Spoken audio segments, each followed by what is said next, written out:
Hey everyone, and welcome back to Unlabelled and Limitless. This is part 2 of our conversation on disability, what it means, how it shows up in everyday life, and why the world around us can sometimes be more disabling than the diagnosis itself. In this episode, we go deeper into chronic pain, medical gaslighting, and the emotional toll of always having to prove you're struggling.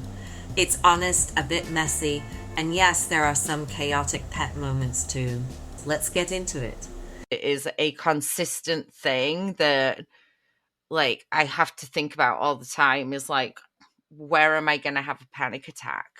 Do I have my panic attack medication with me? 9 times out of 10 I don't, because I'm an idiot and I forget, right? And it's that is those experiences, even getting out of the door in the first place, can just be so overwhelming, and it takes hours, right? And it wouldn't take a normal everyday person hours upon hours to get ready for an event and get out of the door and then turn up and not actually go in because they're about to have a panic attack, right? That's disabling. And to me, that is a disability with accessing certain situations. Yeah.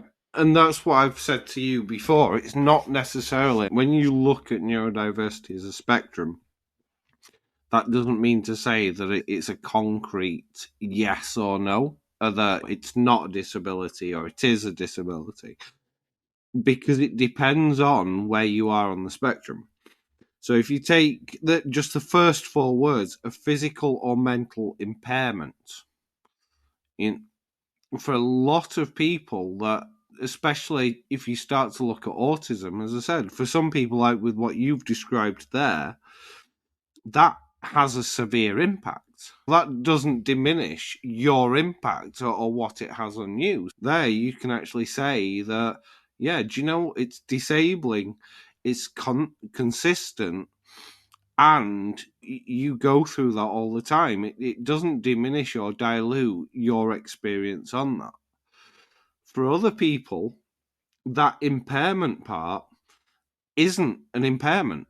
When, if you take, and I'm just trying to think of the best analogy for this, is that sometimes that impairment is introduced by the environment. For example, if you took someone in a wheelchair, Settling. but if you've got,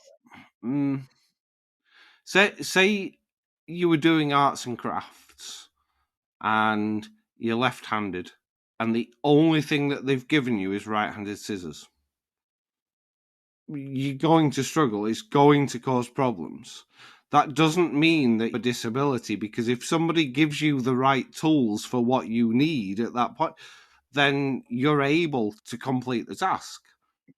And that's where I think the environmental side, and where I've said to you before that some things that they consider as a disability is sometimes not. It's down to the environment being disabling and having that impact. And if you reduce that impact, and you can take it from, if I do go back to the example with someone in a wheelchair, and if you've got stairs up to a door, you're not going to be able to, but you put a ramp in, job done. Mm-hmm. And it's about having the right environment and understanding, because if you can take that out, then that then doesn't go on to the next part of long-term adverse effect on a person's ability to carry out normal day-to-day activities, which is where the environment then comes in. Or it's an environmental impact that is causing people not to be able to carry out the day-to-day activities. Again, back to your point, there can be some stuff that might limit the amount of anxiety, but it isn't going to get rid of that completely. In which case, you then have that area. It's about being able to understand what is a disability, what is disabling, and what isn't. And when they try and categorize everything into one thing, that's where it then starts to become a problem. So I think a lot of it, so if you break that down, it's more like functional impairment in a non-inclusive environment. And why I struggle with disability, and especially the definitions, is that's a medical, they tend to be medical definitions. Yeah. So they don't necessarily look at, when you start to look at a medical definition, then the onus is on the individual. That there is something wrong, inherently wrong with the individual that either needs curing or can't be cured, therefore nothing can be done. The responsibility isn't on the environment then. And that's where, if you start to look at the different variations in the model, the social model starts to look more at everything is wrong with the environment, not the individual, which then creates its problems because, as you said, with your experiences, that was to come under the social model. They went, we need to change it enough that you don't have the anxiety. And as I said, you can reduce that, but you can't fully get rid of that. And that's where you then start to see things come in at universities where they're like, we're not going to clap anymore, because that's pushing it more to the other extreme. It's starting to look more at the paradigm level of saying, recognizing that there's disabilities associated, there's also environmental impacts, and there's also natural variation, which essentially is what, if you look at neurodiversity, a lot of it is natural variation. But within that, there can be disabling elements, and there can be elements which could be considered a disability. So it's not, as I said, it's not a black or white answer or a response. It's just looking at those different areas and going, okay, that's something that I would struggle with. That's something that I might struggle with on certain days if I'm stressed, or if this has happened, or if that has happened, then that will impact me more. But on a standard day, would be perfectly okay. And then, yeah, it's an interesting one, but it's about recognizing that there is that spectrum that goes with it. And I think when they try and categorize it into one banding and say, this is a disability or this isn't, that's where it then causes the problems. And I think with autism, the UK's got a little bit better with that because they've moved away from high functioning, low functioning, and they've gone along the lines of level 1, level 2, and level 3. I think level 3 is the top end of it. If I was to put myself in there, there's days I know that if I've had a really heavy week or I've had an emotional impact through the week, there's certain aspects where I'd probably be touching level 2. So there's still work to be done.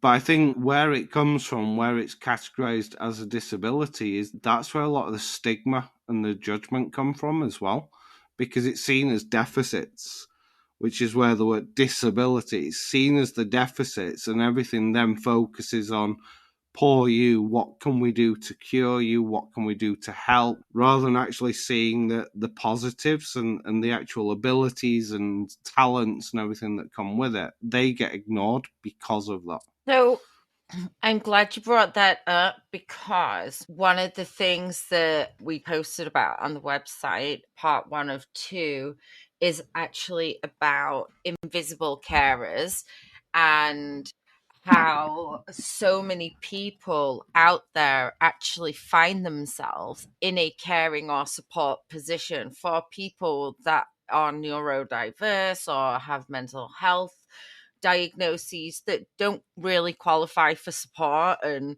can do life, so don't really come onto people's radars as somebody that behind the scenes may be like, why ADHD needs to be seen as a disability, not like a super strength, because hey, we can do this and this.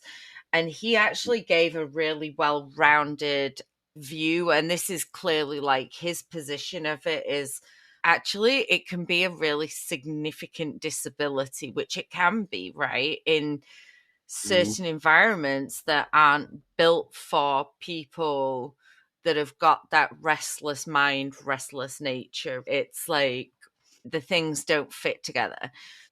what he was actually talking about was the medication. He was talking about some of the other things that, because ADHD is seen as a disability, people are actually able to get access to that they wouldn't if it wasn't, right? If you actually decategorized it, then kids in school that actually genuinely need these like assistance plans wouldn't get those plans because it's no longer seen as a disability. So I think in America, there's a little bit more about like getting those categorizations for other reasons than there probably is in England.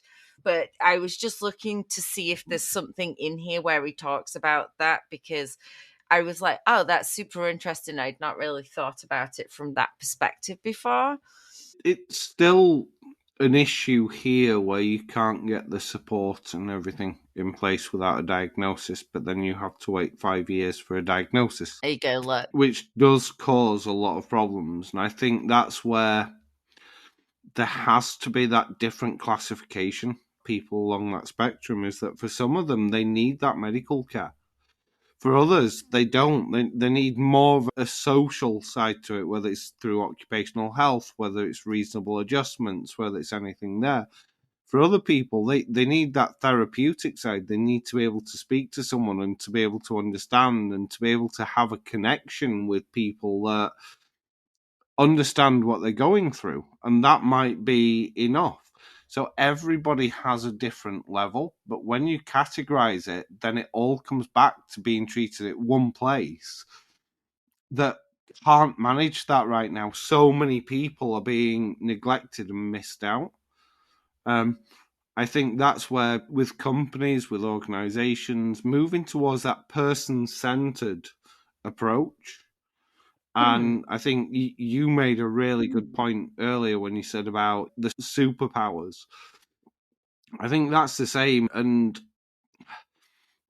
it's where I think with neurodiversity, it's where it's heading. And that's one thing that I try and be very careful with, or to point out, is that, do you know what? For some people, there are abilities. For others, it's just getting through everyday life. But regardless of where people are and what they need, it's always a trade-off. In order to get things like pattern recognition, you need the right environment set up for people to do that. So it's not necessarily a superpower in that sense. It's a trade-off. Everyone has skills. Everyone has qualities. For some, it's more natural rather than learned. And that's regardless of whether or not somebody's neurodiverse, neurotypical. Everyone brings their own skills and talents and everything to the table. But there's always a trade-off, regardless. When you start to take a more person-centered approach in what you're doing, and how do you get the best out of someone? What actually makes it more comfortable for them? What barriers do they actually have? What difficulties do they have? It makes for a much better environment for everyone. Okay. So in an ideal world, that's just how it would be, where we wouldn't need to classify people as disabled because we just recognize people have different needs. We'd figure out a way to adapt to those needs, etc. But we don't live in an ideal world, and not every company is created equally, not every culture, not every location, geographical is created equally. And I was just whizzing through this conversation, and I thought this was a good place to stop, right? Because we call this Unlabelled and Limitless. And here I am saying, hey, we've been going back and forth talking about what is disabled versus disabling. Where is that line? What should it be? What shouldn't it be? And I thought I'd stop here because obviously this is Dr. Barkley talking about the labeling piece. as well. I don't know in the UK if it's classed as a mental disorder, but I guess in America, ADHD is a mental disorder. Maybe it is now considered a developmental disorder, as it should be, right? Because it's something that we have from childhood. It doesn't just appear as we're in our 30s or whatever, even though it appears that way. However, I do get like the high, like stigmatism as well, right? Is, oh, they're like that because they've got ADHD, or they're like that because they're weird because they're autistic. I also understand that when you use labels, right, they've got protections surrounding those labels. So for ADHD here, because it is considered as like a disorder, etc., that does X, Y, and Z, it then gives you access to the medical care that you need to be able to get protections under the law. So if something is disabling rather than a disability, how do you get that access and protections if people are not really interested in whether or not you're struggling in a certain area? No, I think that the term disability in that sense does help to advocate for change. It's a very difficult one. If I take it from a personal point of view, that if I was to give myself that label just to get through a barrier, as I always say, a lot of these barriers are systemic. But if I'm using that label, then I have that thought wrestling through my head. It's that sense of injustice from both levels. Am I feeling manipulative because I've classed it as a disability just to get through a barrier that shouldn't really be there in the first place? So that's But I think for some, where maybe it's because I'm used to that, maybe because I've seen it so much, and that's why I'm in positions that I'm in advocating for accommodations, for support for people. If they've spent their life coming through that and also hitting those same barriers and not understanding why, then I think that disability label can actually be empowering and give somebody that sense of identity to start to unite, to say there's enough people here that are hitting these barriers, something has to be done with it. And I'm seeing this more and more in businesses. It's one of the questions that I get asked a lot is around disclosure rates, because organizations that are opening up to neurodiversity and wanting to do more around neurodiversity are saying, but we don't have the people. And it's, yes, you do have the people. And it's, no, you don't understand. We don't have the people that have come forward and said. So if they're looking at data and they're saying we need to make all of these changes and we need to do all of this, but we've only got 3 people that have told us that they have ADHD or they have autism. So what are we supposed to do with that? And it's the disclosure side. And I've said to companies before that when you've lived your life with these systemic barriers, you aren't just suddenly going to turn up at somewhere where they go, oh, wait, we're welcoming of everyone, and immediately trust them. Because I think for a lot, especially me as well, it's not the words, it's the actions.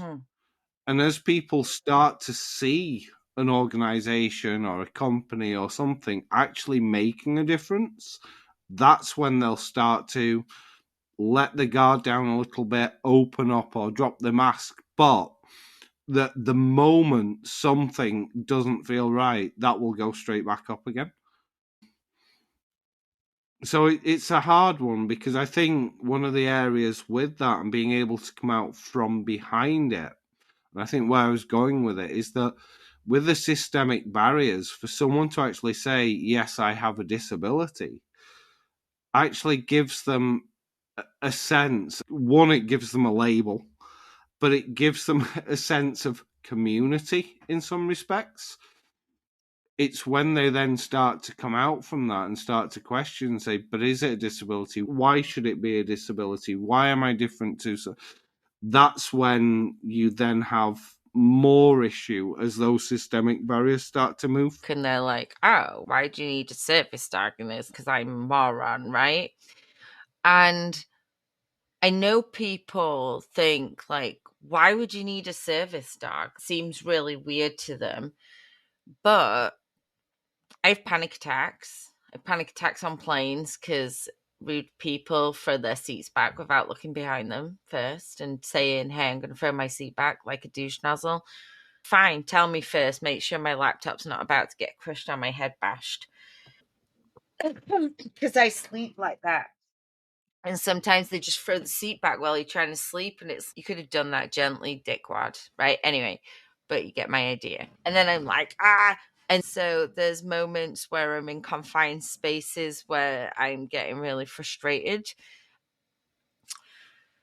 There's places outside where I have panic attacks and forget to take medication or forget to take it with me, right? And there's things that happen around the apartment that I could be reminded of that would help me not have as much anxiety before leaving the house. There's genuine things that a service dog can actually do for me now, because it's just so overwhelming with the noise and the people in there and shit. Just, oh my God, kill me now. Me with on a daily basis, right? But it's like trying to explain that to people that, like, yeah, I've got some issues, like forgetting that I have medication that can help me with my issues. Yeah. So let me. I was just trying to think of another analogy. So if you imagine you're in a meeting, Yeah. you're having a new building designed, Mm-hmm. and Jenny, the architect. Mm-hmm. In comes Jenny, who's going to walk you through all these designs and all the plans and take you round. How would that feel if Jenny was introduced? Here's Jenny, and Jenny only has two legs. You need to be careful, and you need to do this. It's not. It's looking at Jenny as she's the architect. Yeah. You wouldn't necessarily lead with a disability. No. That struggle comes, especially when you start to look at neurodiversity, you start to look at ADHD, because it's having to put that out there first, as you said, because if someone sees you doing something that doesn't seem right or doesn't seem against the norm or this, that, and the other, they're immediately on it. And in your head, you're already thinking, well, what if they pick up that I'm stimming, or what if I'm doing this? So you tend to lead with that more than anything. And I think that's where it starts to become part of the problem as well. Because I don't know, it's a hard one. It's a really difficult one in terms of, I think, the narrative, because it's like, what are you trying to do? Are you trying to blend in with a neurotypical world? Or is it, I think for some people, that they wear it as a badge of honor. If they're neurodiverse, they're proud of that. For others, it's, as I say, it's more of a fear thing. It's a really hard one because it's, as I say, it tends to be back to front, how it gets addressed and how it gets looked. For me, I definitely can see, now that I know what and who I am, what I have, which is ADHD, I can see the things that I can try and improve. I might, but not really things that I'm ever going to be great. And one of those things is falling over. I have fallen over my entire life. And when I fall hard, I fall fast, I like take all my skin off or smash my head on a wall and lose my memory, or I fall through a wall, or I do something nuts, right? I am going to keep on doing that in bad situations. I've done that falling into roads and different things, right? And hopefully I'll never do that and fall off a cliff or something stupid like that. But it's not something that I'm ever going to be not doing, because I don't look at what's right in front of me. I'm not always looking at what's at my feet. I'm looking at what's in the distance and in my peripheral vision and things like that. It was absolutely terrifying having a panic attack right next to Central Park with my bike and not be able to like move or lock my bike up or do anything, thinking like, oh my god, my brain's going to explode out of my head. A dog could help in that situation. Especially a well-trained little service dog, because that shit was pretty proper scary. And I've had panic attacks on the subway. I've had panic attacks in meeting rooms and shit before, and then fallen out and just chewed on the ground. So, yeah, not cool. It's a disability, and I'm not afraid to say to people that is disabling. But there are aspects of ADHD where I'm like, oh yeah, that totally gives me strengths in those areas. And because of this, I can do that, and I have this and this. So I see, yeah, like it's driven me in other areas. And when you take that strengths-based approach, you can certainly go, yeah, if I focused on my strengths instead of, and hey, these parts of neurodiversity have given me these things, or these traits are typical of those things. But if the environment is what's disabling, but this is the environment we're in, and people are resisting change, how's that going to work out for everybody? Well, it's not necessarily about focusing on strengths and ignoring everything else. It's about understanding those and everything. It's about accepting that. But if you take someone else, you might have someone right next to you with ADHD that has the complete opposite to you. The things that you struggle with are things that they don't, but the things that you're comfortable with are, but it's the same thing. And it's immediately that label, it comes back to that label is put on the same people. You have the same condition, therefore. And just reading, because I was reading through the screen, that last paragraph, I think, kind of sums up quite a bit as well, where it says, as long as you have this conflict between science telling you that the disorder is largely genetic and biological and the public believing it arises from social issues, you're going to continue to have tremendous controversy in the mind of the public.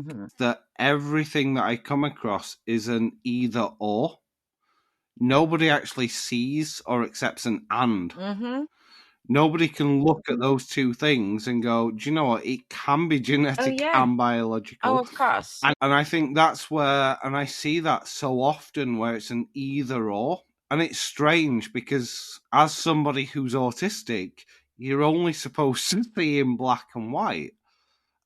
And again, that comes down to that, no, not everybody that's autistic has the same traits.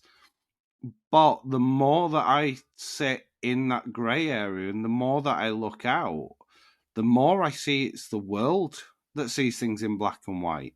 It's always an either or. You can't have both. Or you can't, and that is something I've always found quite frustrating when they try and put that label on autism and say, oh, it's black and white thinking. And is it though, or is it more complex than that? But it's coming from the understanding of a world that does tend to black and white think and doesn't necessarily see the grey areas, or at least to a level that, a lot of neurodiverse people can. Funny that you bring that up, because I would definitely agree with a lot of what you just said right there. And maybe it isn't actually people like us or autistic people or whatever that see the world in black and white. Maybe we do see the colors and it is other people. And I wonder, with you saying that, whether people are confusing logical progression or logical thought progression, right? And things like that with black and white thinking. Because I think you're right. The black and white thinking is, oh, this is this and it has to be this way, right? There are areas where people are rigid thinkers and do think so. I don't know, maybe it's people's perception of what rigid thinking is. Ah. I mean, it depends, because there's times when I might have processed something logically and I've been through 1,000 different scenarios and I know that something is the right approach. And I am not going to budge on that because I know it's the right approach. And that then can be seen as being stubborn. And that's then rigid, because what about this? What about that? And it is so frustrating trying to. And I think some of that comes down to the amount of times that you don't actually get heard or listened to, which is a very difficult one for people who are autistic.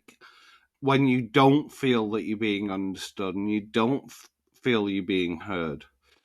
But the most frustrating thing I found with that, and I see it within technology, within the industry that I work, is that 6 months later, when everyone else, when you've stepped away from something and everybody else has exhausted all 999 options, they then land on the one that you gave them 6 months or a year before, and then pat themselves on the back for all the heroic effort to try and work that out. And you're like, I gave you that a year ago. And it was like, but at the time, it was like, it was considered stubborn, it was rigid. And those are the times where it can actually be quite frustrating. Maybe it's because if it's coming from a place of logic, not factoring in the emotional aspect, or there's bits that aren't necessarily understood as much. But I know that there are times I've seen that that can then lead to clashes. That can lead to clashes, especially if you've got 3 or 4 people in the room that all have a different approach and they're all very rigid in the thought process of where they want to get to. It's hard. Would you call that disabling or a disability? On who? That is, I think. It can be disabling, for sure. I mean, I can definitely share this paper. I think it's worth discussing a little bit further, because I like some of the questions in this paper. People are asked, why medicate the class clown and stuff, but this is very ADHD focused, medication focused, things like that.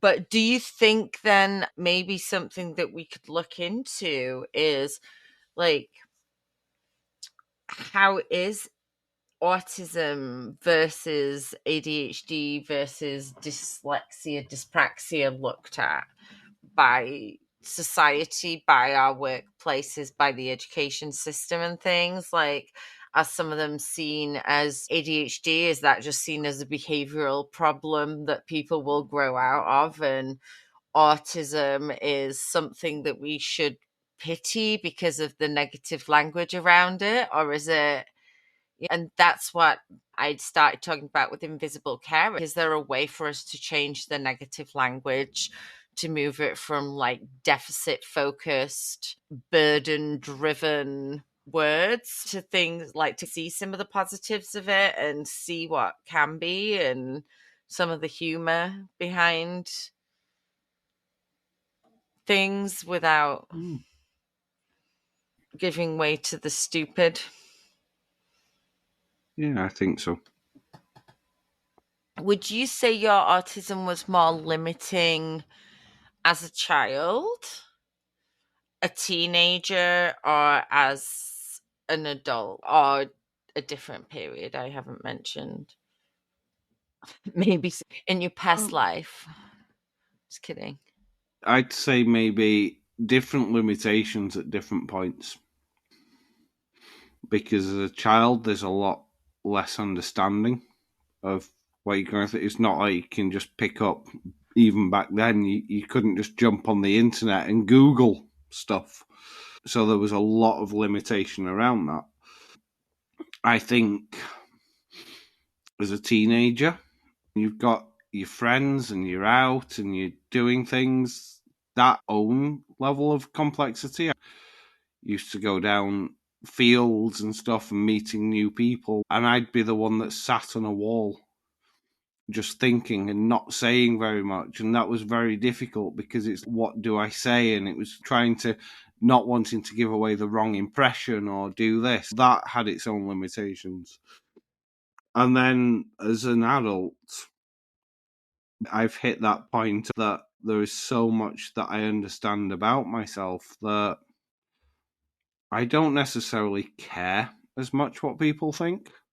And I know that might sound a cruel thing to say, because obviously I care about people, but I don't necessarily care what people have to say or what they think. But it also has its own limitations with that, not necessarily from a people point of view, but I think looking through all the years and thinking we haven't really come that far. There's far more information out there now, but you don't tend to see as much within organizations, within the government, within countries, of what they're actually trying to do. And I think that's where some of my frustrations around it being a disability also come in, because there's times, and I think for quite a few people, where it doesn't need that pathologization or that medical treatment around. It's just having that understanding, having that acceptance, having that awareness, having people around can actually understand is a big thing. And I think that was, if I try and look at from, say, the LGBTQ environment from years ago, and I think there's a lot of similarities in terms of hiding who you are and not knowing who you can talk to, who you can say, I'm neurodiverse. Because all of those people are masking and because they're hiding, it does feel like a very lonely world. So I say you reach a point in your life as an adult where you don't really care anymore about what people think, what people say. But it's sad to see, as I say, that progression. I often think if I could go back to when I was younger and start to advocate and push, could we have got anywhere different if there was enough people that were doing that at the time? Because with neurodiversity, a lot of it is down to masking, a lot of it is being quiet and staying silent, so that there isn't really as much advocacy. There's more now than there used to be, but it's a shame. We can't go back, we can only go forward. Wow. But it would be nice to see where there's more advocacy that we actually get more change and more of a level footing. Yeah. I mean, I know, especially for people that need to be prescribed medication, for people that need certain accommodations, like the diagnosis, the treatment of, and the classification of those difficulties, as disabling or as a disability are like game changer, right? Because that's how those things are fought for and protected. That's something we can talk more of another. I think we've chatted for quite a while. We could probably stop right here and pick this up next time. Thanks for listening to Unlabelled and Limitless, where we hold space for stories that challenge norms and celebrate neurodivergent voices. If this episode resonated with you, please share it with someone who might need to hear it. And if you're feeling generous, leave us a rating or review. It helps more people find their way to these conversations. We've got more real talk coming your way soon, so please don't forget to follow or subscribe wherever you're listening. And until next time, stay curious, stay kind, and remember, you don't have to fit into a box to belong.